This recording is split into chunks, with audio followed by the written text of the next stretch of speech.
다윗 왕에게 하셨던 말씀입니다. 다윗이 장차 어떻게 죽을 것이고 또 죽은 그 뒤에 아들 솔로몬이 어떻게 될 것이고 또 초대왕 이스라엘의 초대 왕이었던 사울 왕은 왜 망했는지를 말씀을 하고 있습니다. 먼저 하나님께서 다윗 왕에게 주셨던 첫 번째 약속이 있는데요. 그것은 내가 내 수한, 내 기한을 다 채워주겠다는 것입니다. 우리 12절에 나오죠. 내 수한이 차서 내 조상들과 함께 누울 때에 수한을 다 채워주신다는 거예요. 하나님께서 다윗에게 그 수명을 다 누리고 기한을 다 채워서 죽게 하겠다라는 말씀입니다. 열흘 붉은 꽃이 없고 10년 권력이 없고 메뚜기도 한철이라는 말이 있습니다. 사람마다 자기가 살아갈 수한이 있어요. 유통기한이 있습니다. 하나님께서 설정해 놓으신 때가 있어요. 우리가 이 짧은 때를 살아가는 동안에 이 시간을 우리가 어떻게 엮어가느냐, 어떻게 이 시간을 채워가느냐, 그 수준을 어떻게 하느냐에 따라서 각 사람의 행복이 결정이 됩니다. 그래서 시간이 행복이고요, 그 시간이 생명이고 그 시간이 그렇게 중요한 것입니다. 다윗은 시편 56편에 하나님 나의 눈물을 주의 병에 담으소서라고 기도를 했습니다. 인생은 비우는 것이 아니라 담는 거예요. 채워가는 것입니다. 우리의 인생을 어떻게 채워가느냐, 그것이 너무나 중요합니다. 어떤 사람은 맨날 정리하다가 시간을 다 보내는 경우도 있습니다. 마치 우리가 해외여행을 가면은 열흘짜리 여행을 가면 어떻게 하죠? 반스 10장, 러닝구 10장, 또 양말 10개. 아침 저녁으로 쌌다 풀렀다 계속 반복을 합니다. 그러니까는 우리의 인생을 마치 이렇게 그 일을 반복하는 것처럼 계속 정리하다가 볼일 보는 경우도 있습니다. 하나님께서 우리에게 주신 이 시간, 이 세월을 정말 감격적으로 아름답게 만들고 채워가야 되는데 우리의 인생을 그냥 정리하다가 정돈하면서 아까운 인생을 우리가 소진할 필요가 없습니다. 우리의 인생은 비워가는 게 목적이 아니라 채워가는 거예요. 우리가 성령의 충만함을 가지고 채워가는 것입니다. 하나님께서는 이 다윗 왕에게 내 수한을 다 채워주겠다, 채워주시는 복을 약속을 하셨습니다.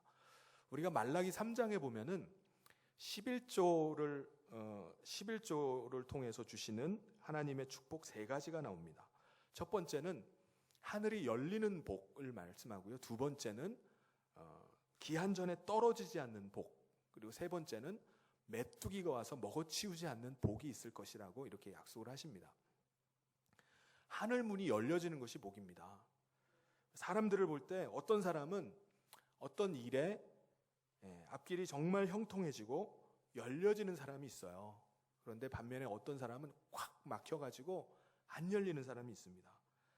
막히기 시작하면요, 계속 막혀가지고 감당이 안 되는 거예요.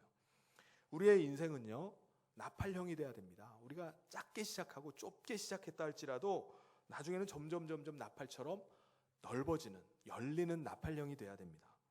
오징어가 굽히듯이 오그라드는 삶이 돼서는 안 돼요. 또 기한 전에 떨어지지 않는 것이 복이죠. 우리가 수명을 다 해야 되는데 기한 전에 꺾여버리거나 떨어져서는 결코 안 됩니다. 그리고 또 마지막으로 메뚜기가 해하지 않는 것도 복입니다.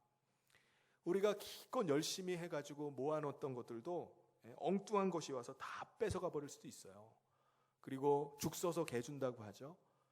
우리가 열심히 해냈던 거 뺏기지 않도록 하는 것이 복입니다. 그 복을 주시겠다고 말씀하셨어요. 근데 다윗 왕이 받았던 복, 그것이 뭐죠? 기한 전에 떨어지지 않는 복을 주시겠다는 거예요. 하나님께서 그 수명을 다 차도록 기한을 다 채워주시겠다는 것입니다. 에스더가 자기 민족이 어려울 때, 어려움 가운데 있었을 때 어떻게 했죠? 내가 왕비가 된 것은 이때를 위함이라 하면서 자기 자신의 목숨을 민족을 위해서 죽으면 죽으리라 라는 마음 가지고 나아갈 때 하나님께서 이 에스더를 통해서 이스라엘 민족을 구원을 하십니다. 에스더와 같이 때를 분별하고 세월을 아껴야 되는 거예요. 그래서 한 번뿐인 인생을 에스더와 같이 정말 불꽃같이 감격스럽게 정말 아름답게 채워가는 것이 우리의 삶이 되어야 됩니다. 오늘 말씀에 세 사람이 등장을 하는데요. 사울, 다윗, 그리고 솔로몬이 등장을 합니다. 이 사람은 모두 각각 이스라엘의 왕으로 각각 40년씩을 이스라엘 왕으로 됐던 사람들입니다. 사울 왕은요 40년 동안 그의 삶을 보면은 후회와 또 실수와 실패의 연속이었어요. 다윗 왕 같은 경우는요 베들레헴 목동 출신이었지만 그가 이스라엘의 왕이 되어서 이스라엘 역사상 가장 영향력 있는 위대한 왕, 성군의 삶을 살았습니다. 솔로몬 같은 경우는요 그 아버지 다윗의 대를 이어서 정말 엄청난 기득권 프리미엄을 안고 그가 왕이 되었는데 하나님께서 그에게 정말 놀라운 축복을 해주셨습니다. 그런데 인생 후반전이 좀 아쉬운 삶을 살았던 사람이 솔로몬 왕이었습니다. 여러분 우리가 이 땅을 사는 동안에 우리의 삶이 길게 오래오래 가늘게 길게 사는 게 중요한 것이 아니라 정말 우리의 삶이 어떤 삶, 어떤 퀄리티가 있는 삶을 사느냐, 어떤 의미 있는 삶을 사느냐, 어떤 가치 있는 삶을 사느냐가 중요한 문제입니다.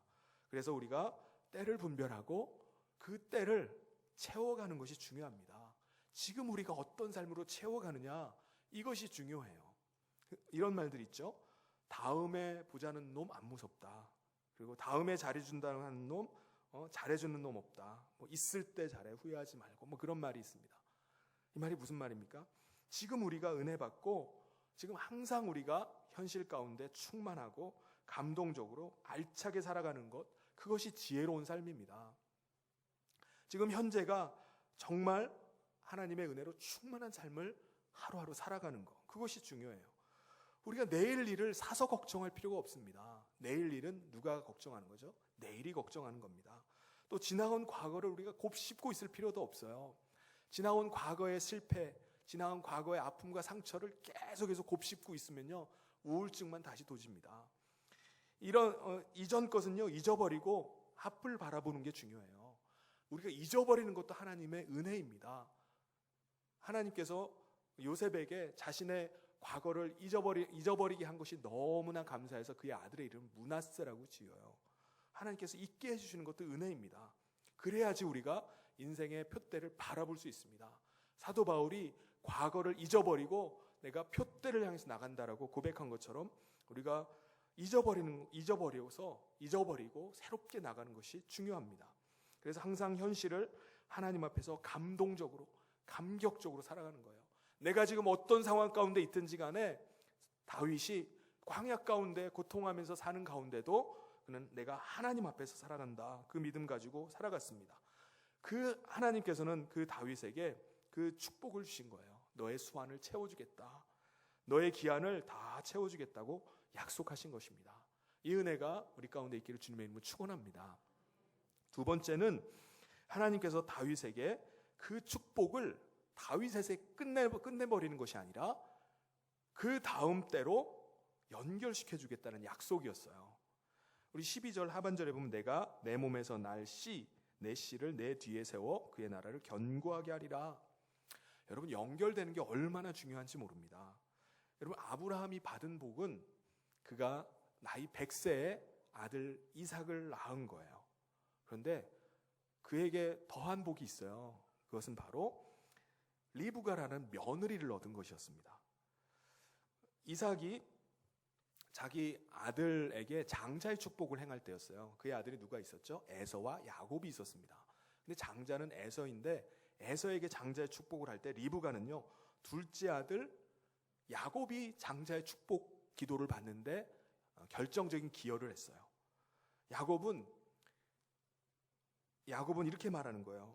나는 형처럼 털도 없는데 어떻게 들어가서 축복 기도를 받습니까? 아버지한테 들키면 저 죽습니다. 저주를 받을 겁니다. 그러니까 어머니 리브가가 걱정하지 말아라. 아버지가 너에게 저주를 퍼부으면 내가 그거 다 뒤집어 쓸 테니까 너가 들어가서 너는 축복을 받아라. 축복 기도를 받아야 된다는 것이었습니다. 그래서 리브가가 별미도 만들고 아들에게 온갖 털도 갖다 붙여가지고 축복 기도를 받게 했어요. 리브가가 믿었던 것은 뭡니까? 하나님의 축복은 큰 자가 작은 자를 섬기리라는 것이었어요.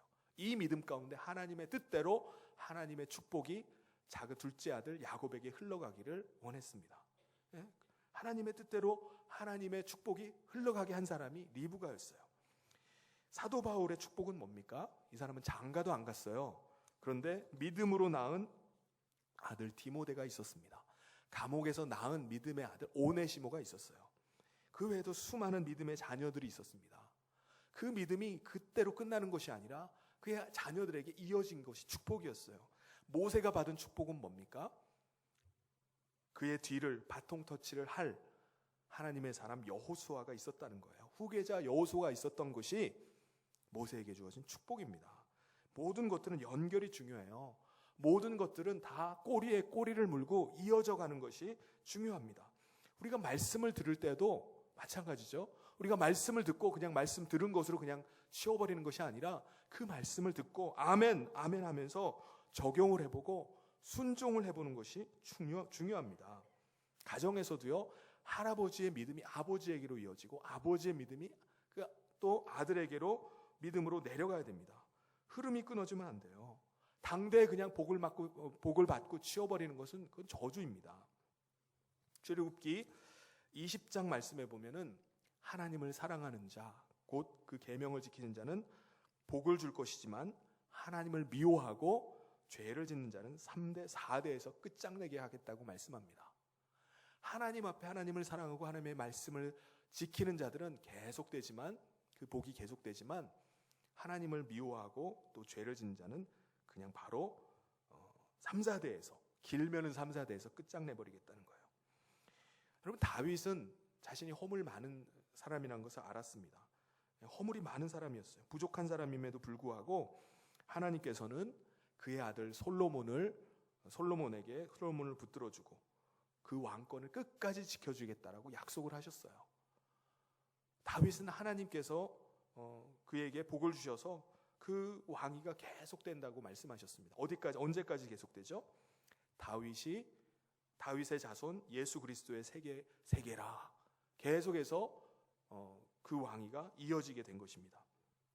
반면에 이스라엘의 초대 왕 사울 왕은 어땠습니까? 사울 왕은 사실은 축복권을 많이 가진 사람이었어요. 이 사람은 키도 크고요, 아주 잘생긴 준수한 사람이었습니다. 그런데 그의 왕위가 그의 아들 요나단에게 이어지질 못했습니다. 이어지질 못하고 축복권이 끊어지고 그냥 패가 망신해버린 사람이 사울 왕이었어요. 그러니까 모든 건 흐름이에요. 이게 어떻게 흘러가느냐? 흐름이 잘 흘러가야 됩니다. 건강도 흐름이고요, 사업도 흐름이잖아요. 우리의 피의 흐름이 잘 흘러가야 되는데 이게 막히면은 문제가 됩니다. 자금도 잘 흘러가야지 막히거나 끊어지면은 문제가 되는 거예요. 혈행이 고른 사람이 건강한 거고요, 자금 흐름이 잘 되는 것이 그것이 건강한 기업, 건강한 사업이 되는 것입니다. 무엇보다 그래서 하나님의 축복권도 다음대로 흘러가야 돼요. 나만 축복받고 나만 잘 되는 것이 아니라 흘러가야 됩니다. 아버지 이삭이 속아서 그가 축복권을 누구에게 넘긴 거죠? 야곱에게 넘겼습니다. 장자의 축복권을 야곱이 받았어요. 근데 이 축복권이 대단합니다. 축복권을 받지 못한 에서는요, 자기 아버지 이삭에게 거부였던 아버지에게 많은 유산을 물려받았어요. 그런데 그가 회개할 틈도 없이 망해버렸습니다. 그런데 축복권을 가지고 자기 아버지로부터 유산을 한 푼도 못 받은, 오직 아버지의 축복 기도만 받았던 야곱은 어떻게 되었죠? 그가 고향을 떠났다가 거부가 되어서 돌아왔다고 말씀합니다. 그리고 그 야곱의 축복은요, 또 어디로 이어집니까? 자기의 12아들들에게 이어져 갑니다. 아들들에게 계속해서 흘러가요. 야곱의 아들들은 12명이었는데요. 그의 엄마들은 몇 명이었죠? 몸종들까지 해서 4명이었습니다. 엄마가 4명이었어요. 이런 집을 무슨 가족이라고 하죠? 배지밀 가족이라고 합니다. 콩으로 만든 콩가루 집안이에요. 그런데 하나님의 축복권이 넘어가니까는 12명의 자식들이 다 12지파로 하나님께 크게 쓰임받습니다. 그러니까 하나님의 축복권이 계속해서 대를 이어서 내려가요. 그 중에서 요셉 같은 경우는 어땠죠? 요셉은 아버지 야곱이 축복을 합니다. 너는 담장 너머로 뻗은 축복이 임할 것이다. 그래서 결국은 요셉이 이집트의 노예로 팔려갔지만 그가 이집트의 총리가 되면서 가뭄 때 70명의 가족들을 이끌고 이집트로 들어가게 돼요. 그래서 그곳에서 200만이 넘는 사람들로 크게 번성하는 축복을 누리게 됩니다. 세 번째는요, 그래서 하나님께서 다윗에게 내가 내 몸에서 날 씨를 내 뒤에 세워 그의 나라를 견고하게 하리라. 내 자손을 천대까지 복을 주리라 라고 약속을 하셨습니다. 이것이 너무나 중요합니다. 연결되는 것이 너무나 중요해요. 바통 터치가 잘 되는 거, 이것이 너무나 중요합니다.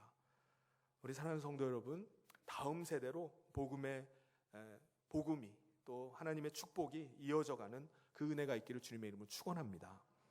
세 번째, 하나님께서 다윗의 아들 하나님께서 다윗에게 주셨던 축복이 다윗의 아들 솔로몬에게 성전 건축을 하겠다라는 그 약속을 주셨어요. 13절 우리 같이 한번 읽어보도록 하겠습니다. 13절 시작. 그는 내 이름을 위하여 집을 건축할 것이요 나는 그의 나라 왕위를 영원히 견고하게 하리라. 아멘. 다윗은 성전 건축에 관심이 굉장히 많았습니다. 우리가 7장 2절을 보시면은 왕이 선지자 나단에게 이르되 볼지어다 나는 백향목 궁에 살거늘 하나님의 궤는 휘장 가운데 있도다. 나는 지금 백향목 화려한 궁전에 이렇게 살고 있는데 하나님의 법궤가 있는 곳은 천막이었어요. 그러니까 이게 너무 안타까웠습니다. 성전 건축을 하기를 간절히 원했어요. 그런데 하나님께서는 성전 건축을 다윗 왕에게 부탁하지 않고 누구에게 부탁했죠? 그의 아들 솔로몬 왕에게 부탁하셨습니다. 왜 그랬을까요? 왜냐하면요, 온전한 성전이라는 것은요, 예수 그리스도께서 세우시기 때문에 그래요. 오늘 예수 그리스도께서 우리를 성전 삼으셔서 우리 안에 성전을 세우셨습니다. 그래서 예수 그리스도의 예표가 누구입니까? 솔로몬 왕이에요. 아가서를 보면요, 술람미 여인의 사모하는 그 왕, 솔로몬 왕이 예수님을 예표로 해서 나옵니다. 그래서 솔로몬을 통해서 하나님이 성전을 건축하게 하신 것입니다. 그런데 한편으로 우리가 성전 건축에 성경에 나오는 성전 건축의 역사를 보면 공통점이 있습니다. 공통점. 그것은 이스라엘이 회복될 때 성전 건축이 이루어졌어요. 이스라엘이 아주 잘 될 때, 소생하게 될 때 에스라를 통해서, 느헤미야를 통해서, 수룹바벨을 통해서 예루살렘 성전이 세워졌습니다. 성전 재건이 이루어졌어요. 그러므로 이스라엘의 역사상 가장 부귀영화를 누렸던 때가 언제입니까? 솔로몬 왕 때예요. 그래서 솔로몬 때에 하나님께서 성전 건축을 부탁하신 겁니다. 그러니까는 부담스럽게 나한테 이런 성전 건축을 맡기시나, 성전 건축하시나 그런 게 아니에요. 하나님은 잘 될 때 부탁하시는 겁니다. 하나님 복 주실 때 성전 건축이 이루어지는 거예요. 그래서 부담이 축복입니다. 사명이 수명이고요. 스트레스가 양념이에요. 우리가 스트레스 받을 때 그 일을 통해서 오히려 더 많은 일들을 행할 수가 있습니다. 긴장감이 축복이고요. 가난이 교사예요. 우리가 배고프고 가난함을 통해서 우리가 많은 것을 배우게 됩니다. 여러분, 하나님께서 오더를 주실 때, 하나님이 명령 주실 때, 하나님이 사명 주실 때는요, 우리가 그 사명 감당하다 죽어버리라는 얘기가 아니에요. 하나님께서 사명 주실 때, 하나님께서 오더를 주실 때는 그것을 감당할 수 있는 능력도 주시고 축복도 주시고 건강도 주신다는 것입니다. 할렐루야. 그러니까 순종하는 것이 축복이에요. 순종만 해도 하나님께서 하늘 문을 여시고 만남의 복도 주시고 능력의 복도 주시고 물질의 복도 주시고 하나님이 역사하시는 축복이 임하는 겁니다. 그래서 하나님께서는 솔로몬 때에 가장 잘 되니까, 솔로몬 때에 가장 잘 나가니까 성전 건축을 그에게 부탁하신 것입니다. 그래서 하나님께서는 그 아들 솔로몬에게 어떤 축복을 약속하셨죠? 어떤 것을 보장하셨습니까? 우리 14절 상반절에 보면 나는 그에게 아버지가 되고 그는 내게 아들들이라고 하셨어요. 여러분, 우리 인간관계에 있어서 가장 원초적인 기본적인 관계가 뭡니까? 이 아버지와 아들과의 관계입니다. 어떤 아버지 밑에서 자라느냐에 따라서 한 사람의 인성이 결정이 됩니다. 결정적인 영향을 받게 돼요. 좋은 아버지 밑에서 좋은 아들과 좋은 딸이 자라는 것입니다. 그만큼 아버지의 영향력이 중요합니다. 그렇다면은 다윗 왕이 그렇게 좋은 아버지였나요? 아니에요. 다윗은요, 부족함이 많은 사람이었습니다. 다윗은요, 허물이 많은 사람이었어요. 아들 솔로몬에게 자기가 아무리 잘해주고 싶어도요, 한계가 있는 사람이 다윗 왕이었습니다. 그런데 하나님께서 뭐라고 말씀하시죠? 내가 솔로몬의 아버지가 되어주겠다는 거예요. 하나님께서 친히 솔로몬의 아버지가 되어주겠다. 아버지가 되어서 그를 내가 붙잡아주고 그의 왕위를 견고하게 하겠다 하고 약속을 하시는 겁니다. 여러분, 이보다 더 큰 축복이 어디 있습니까? 이 땅의 육신의 아버지는 부족하고 연약하다 할지라도 능력의 하나님께서 우리 솔로몬의 아버지가 되어주겠다는 거예요. 이보다 더 큰 축복이 어디 있습니까? 무엇보다 그 아들 솔로몬이 죄악에 빠졌을 때, 죄악 가운데 있었을 때 아버지가 만약에 없으면 어떻게 되죠? 그냥 방치되는 거예요. 죄악으로 가든지 말든지 아버지가 없이 고아로 자라면요, 그냥 방치되는 것입니다. 방치될지도 몰라요. 그런데 하나님 아버지께서는요, 솔로몬이 잘못된 길로 나고 죄악된 길로 나갈 때 그를 그냥 두시지 않는 겁니다. 징계를 해서라도 내가 그를 돌이키겠다.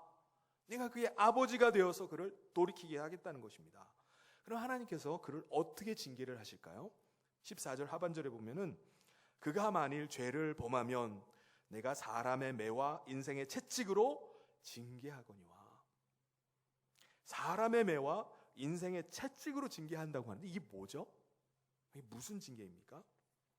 여러분, 시골에 밤길을 갈 때 사람을 만나는 것이 무섭습니까? 산짐승을 만나는 것이 무섭습니까? 무섭겠습니까? 사람이 더 무서워요. 네. 머리 검은 짐승을 조심하라는 말이 있습니다. 우리가 죄를 범하면요, 하나님께서 벼락을 쳐가지고 벼락 맞아 죽는 것이 아니라 요상한 사람을 만나게 하십니다. 요상한 사람을 만나게 하세요. 여러분, 부모님이 오랜 세월 동안 일궈놓은 사업체라 할지라도 사기꾼 같은 사위 하나 잘못 들어오면요, 그놈 빚 메우다가 인생 끝날 수도 있습니다. 요상한 며느리 하나 잘못 들어오면요, 집안이 풍비박산 날 수도 있어요. 부부지간도 마찬가지입니다. 사랑과 전쟁을 하다가 인생 후반전 종칠 수가 있습니다. 그런데 혹 우리도 범죄할 수 있잖아요. 우리도 범죄했다가 요상한 경우를 만날 수가 있습니다. 우리가 요상한 사람, 정말 애를 먹이는 사람을 만나면 그럼 우리는 어떻게 합니까? 어떻게 해야 되죠? 15절에 그 해답이 있습니다. 우리 15절을 같이 한번 읽어보도록 하겠습니다. 시작. 내가 내 앞에 물러나게 한 사울에게서 내 은총을 빼앗은 것처럼 그에게서 빼앗지는 아니하리라. 이 말씀이 무슨 말씀이죠? 어떤 요상한 사람, 정말 애를 먹이는 사람을 만난다 할지라도 끝까지 은총을 빼앗기지 않는 거예요. 끝까지 은총을 구하는 것입니다. 사울 왕은요, 이스라엘 초대 왕으로 모든 것을 가진 사람이었어요. 외모도 아주 출중하고 사람들이 인기가 많은 사람이었습니다. 그런데 사울 왕은요, 골리앗을 죽인 소년 다윗이 전쟁에 나갈 때마다 승승장구하는 거예요. 백성들에게 온갖 칭송을 듣는 거예요. 사울은 천천히지만 다윗은 만만이다. 그 얘기를 들으니까 이게 획가닥 해버리는 거예요. 소년 다윗을 자기의 왕위를 위협하는 잠재적인 위협 요소로 봤어요. 그래서 그를 제거하려고 하는 거예요. 계속 죽이려고 하는 겁니다. 그러다가 패가 망신한 사람이 사울 왕이었습니다. 반면에 다윗 왕은 어땠습니까? 사울 왕이 자기를 계속 해코지해요. 너무 미워해요. 막 죽이려고 혈안이 돼가 쫓아다니는 거예요. 그러니까 어떤 마음이 들겠습니까? 내가 저놈 사울 왕만 죽이면 내가 좀 잠자리가 편할 텐데, 사울 왕만 죽여버리면은 내가 어떻게 좀 좋아질 텐데 라고 생각할 수 있었는데 그렇게 생각하진 않았어요. 다윗 왕은 오매불망 하나님이 내 원한을 아시면 됩니다. 하나님이 나를 도우시면 됩니다. 하나님이 나를 지켜주시면 된다라고 생각한 거예요. 사울 왕은 안중에도 없어요. 여러분, 사울 왕 스타일은 어떤 스타일이죠? 내 손으로 끝내버리는 스타일이에요. 내 선에서 해결하겠다는 것이 사울 왕 스타일입니다. 그래서 사울 왕이 죽은 이유가 뭡니까? 하나님이 사울 왕 죽여버리신 이유가 뭐죠? 역대상 10장 14절에 보면은 그가 하나님께 묻지도 않고 찾지도 않으니까 하나님이 그를 죽여버리셨다고 말씀합니다. 그런데 다윗 왕 스타일은 달라요. 다윗 왕 스타일은요, 사람에게 끊임없이 배반당해요. 심지어 자기 아들에게도 배신당해요. 수많은 사기를 당합니다. 그러면 그럴수록 그는 하나님의 품에 파고드는 스타일이었어요.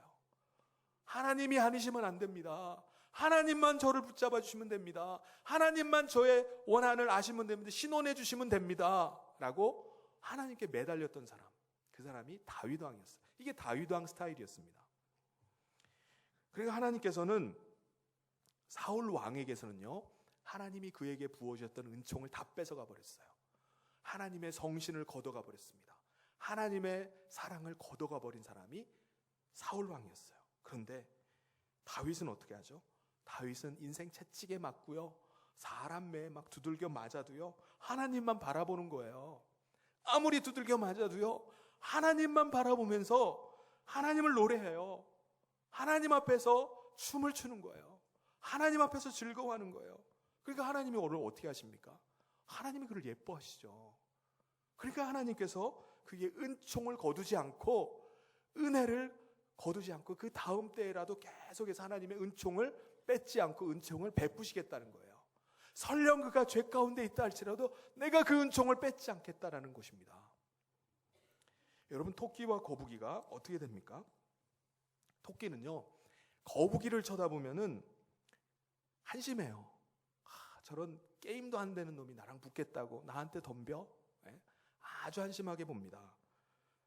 토끼는요, 거북이를 쳐다보면서 완전 무시를 해요.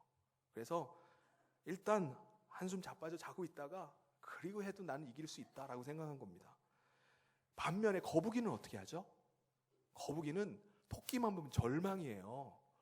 야, 하나님도 무심하시지. 저놈은 어떻게 저렇게 깡총깡총 잘 뛰어다니나. 내가 어느 세월에 저 토끼를 따라잡으랴. 절망에 빠져요, 토끼만 보면은. 그런데 거북이가 성공한 이유는 뭐죠? 토끼를 안 보고 목표만 바라봤던 것입니다. 토끼를 쳐다보면요, 토끼가 자고 있어요. 자고 있는데 가슴이 콩닥콩닥 뛰어서 어떻게 거길 지나갑니까? 쫄려가지고 어떻게 거길 지나가? 저 자식 눈 떴다가 나 끝장나. 저 자식 눈 떴다가는 한 방에 역전돼 버리니까, 오금이 저려가지고 토끼 옆을, 자고 있는 토끼 옆을 기어가지도 못할 거예요. 근데 토끼는요, 거북이는 토끼에 대해서 아예 신경을 꺼버렸어요. 토끼를 바라보지 않았습니다.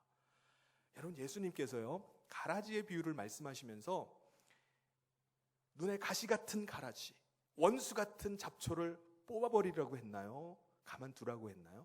어떻게 하라고 하셨죠? 가만두라고 하셨습니다. 가라지를 뽑다가, 그 눈에 가시 잡초를 뽑다가 내 뿌리까지 휘꺼덕 뽑히는 일이 있을까봐 신경 끄라는 거예요. 오직 주님만 바라보라는 것입니다. 여러분, 우리가 살아가면서요, 인생의 채찍을 만날 때가 있어요. 정말 나를 애를 먹이는 사람 매를 두들겨 맞을 수가 있습니다. 그때 우리는 어떻게 해야 되죠? 하나님께서 내게 주시는 경고의 사인이구나 라는 것을 생각하고 우리가 우리 자신을 돌아보면서 회개하는 것이 중요합니다. 그리고 그 사람을 내 인생의 스승으로 여기고 감사하는 거예요. 아니, 무슨 말씀을 하세요? 그 사람은 어떻게 스승으로 여기고 감사해요? 나들 두들겨패고 인생의 채찍이고 사람 막대기로 나를 치는데, 근데 왜 그렇죠? 나에게 정말 애를 먹이고 나에게 정말 까칠하게 하고 나의 속을 뒤집어 놓는 사람이라 할지라도 그 사람이 내 인생의 본질을 보게 하기 때문에 그래요. 내가 얼마나 인본주의적이고, 내가 얼마나 정욕적이고, 내가 얼마나 물질적이고, 내가 얼마나 감정적인 인간인지를 다 드러나게 하기 때문에 그런 것입니다. 그 사람 때문에 내가 정신 차리게 되고요, 그 인간 때문에 내가 겸손하게 되고요, 하나님을 의지하기 때문입니다. 그때 우리가 회개하고 돌아서면요, 하나님께서 우리에게 은총을 거두지 않으십니다. 할렐루야. 다윗은 수도 없이 많은 인생의 채찍을 맞았어요. 수도 없이 많은 사람 매를 두들겨 맞았습니다. 그런데 그는 그때마다 그가 자기 손으로 보복하거나 자기 손으로 해결하지 않았어요.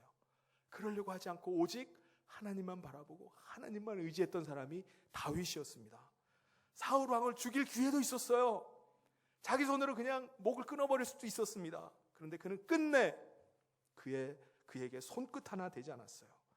다윗은 자신의 억울함을 하나님만 아시면 된다는 거예요. 하나님만 알아주시면 됩니다. 그래서 그는 거기에 대해서 상관도 하지 않고 그는 오히려 사람을 살리는 일들, 사람을 세워가는 일에 몰두했어요. 하나님 아버지를 높이는 일, 하나님 아버지를 찬양하는 일, 거기에 관심을 가졌습니다. 그래서 하나님께서는 다윗에게 은총이 뭐죠? 하나님의 은혜와 사랑입니다. 하나님의 은혜와 사랑을 그에게 거두질 않고 그의 자식 때까지 계속 이어지게 하신 것입니다. 그럼 오늘 당장 내 눈에 꼴 보기 싫다고, 내 눈에 거슬리는 사람, 내 마음을 아주 성가시게 하는 사람, 그 사람 피하면 어떻게 되죠? 3년에서 5년 사이에 다시 만나게 됩니다. 여우를 피하면 호랑이를 만나게 돼요. 반드시 재발됩니다. 세상에 어디 간들 100% 완벽한 곳이 어디 있어요? 세상에 누구를 만난들 100% 완벽한 사람이 어디 있습니까? 어떤 분은 이혼을 안 하는 이유가 지금 있는 신랑보다 훨씬 더 고약한 사람을 만날 것 같은 불길한 예감이 들어서 이혼을 안 한다는 거예요. 여우 피하다가 호랑이 만난다는 것입니다. 다윗 왕은요, 인생의 채찍을 만날 때마다, 사람 막대기에 두들겨 맞을 때마다 하나님을 바라보고, 주신 자도 하나님이신데 거두시는 자도 하나님이시고 하나님만 믿고 난 하나님만 의지합니다 라는 믿음으로 나갔습니다. 그러니까 하나님께 은총을 뺏기질 않았어요. 그 은총이 자손 1000대에 이르도록 이어지는 복을 받았습니다. 그런데 사울 왕은요, 다윗을 바라보면서 자기를 해코지도 안 하는데 그를 계속 라이벌로 생각하는 거예요. 그를 경쟁자로 생각합니다. 이겨먹으려고 하는 거예요. 그래서 끊임없이 그를 죽이려고 합니다. 그런데 하나님은 어떻게 하셨죠? 그에게 성신을 거두어 버렸습니다. 그의 은총을 빼앗아 버렸어요. 그의 사랑을 빼앗아 버렸습니다. 그래서 결국 사울 왕은요, 그 다음 때 왕위가 이어지지 못하고 패가 망신하게 됩니다. 사랑하는 성도 여러분, 주님 오시는 그날까지 촛대를, 면류관을, 축복권을 빼앗기지 않기를 바랍니다. 에덴 동산에서 추방당했던 아담과 하와 같이 죄를 보면 하나님이 그걸 뺏어가 버려요. 삼손은 어머니의 기도의 슬하에 있을 때는요, 잘 나갔어요. 승승장구합니다. 그런데 그가 어머니의 품을 떠나서 드릴라에게 들어갈 때, 드릴라에게 붙을 때 어떻게 되죠? 촛대를 빼앗깁니다. 면류관을 빼앗겨요. 축복권을 빼앗깁니다. 다 뺏겨버렸어요. 에서와 같이 장자권을 뺏기지 않는 우리 모든 성도님 되시길 주님의 이름으로 축원합니다. 우리의 남은 생의 후반전이요, 주님의 손에 붙잡힌 삶, 주님의 마음에 쏙 드는 삶, 하나님의 기쁘심이 되는 삶, 하나님을 감동시키는 삶을 살아갈 때 하나님의 은총을 빼앗기지 않는 줄 믿습니다. 우리의 자손 1000대까지 하나님의 그 축복권과 은혜가 이어질 줄 믿습니다. 그러므로 지금 당장 나만 잘 되고 나만 형통한 것이 문제가 아니라 다음 세대를 위해서라도 우리가 믿음 가운데 나가야 돼요. 신앙생활 잘해야 됩니다. 할렐루야. 여러분, 인제대학교 백낙헌 박사가 그랬습니다. 그의 아버지는요, 점쟁이였습니다. 그런데 어느 날 선교사가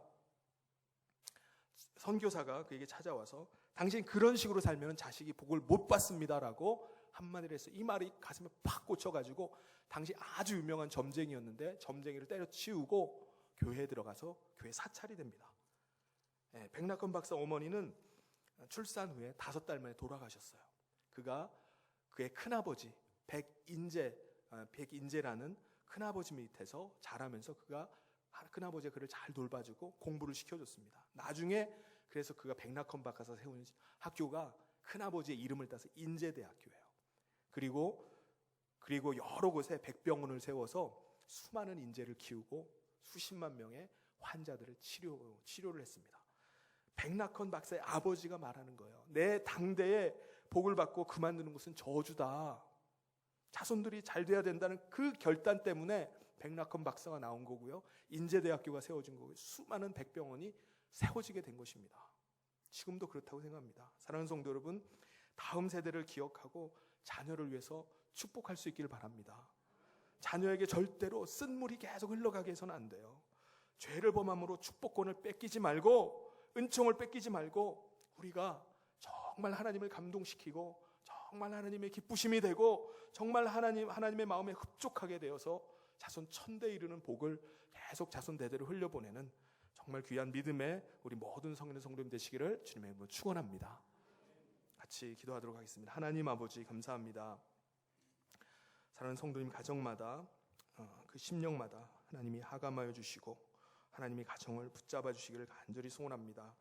너무나 어려운 때에 살아가고 있지만 하나님, 우리도 아무리 생각해도 우리 자신이 사울 같고 또 부족한 것 투성이고 허물과 실수가 많은 존재임을 하나님 고백합니다. 하나님, 허물 많은 베드로도 다시 주님의 수제자로 붙들어 주시고 범죄한 다윗도 다시 쓰셨던 것처럼 주님의 은총을 빼앗기지 않게 하여 주시옵소서. 날마다 하나님의 기쁘심이 되고 하나님의 마음을 감동시키는 삶을 살아서 하나님의 성신이 떠나지 않고 면류관을 뺏기지 않고 촛대가 옮겨지지 않는 하나님의 축복이 자손 대대로 흘러가는 하나님의 복된 가문, 복된 삶이 되게 하여 주시옵소서. 예수님 이름으로 기도하옵나이다. 아멘. 우리 다 같이 자리에서 일어나셔서